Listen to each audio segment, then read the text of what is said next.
horta aad u mahadsantiin si runaantii ciyaartooydan Garbeyga joogto waa dadkii aan waqtiga fiican la soo qaadanay aan haddana kabtan u soo noqday saddexdooda marka sheeko oo dhacdo oo qosol kaliya waxaa naga maqan Axmed Xasan Macaani iyo Wacdi Qaasim Shabeelow dadkii u yaqaanaan marka nin isku cod daciif ah oo ahaa Shabeelow maalmaha kamid ah arbinta physical macallin Saalax oo ahaa xataa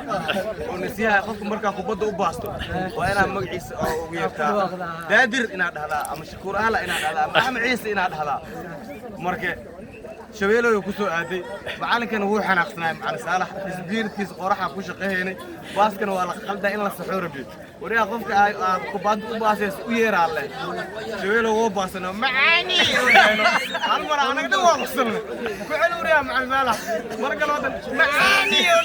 macallinkii oo xanaaqsanay xataa wuu qosol hal mar la wuu qosol sharafii karaam sheekadii qosolka badan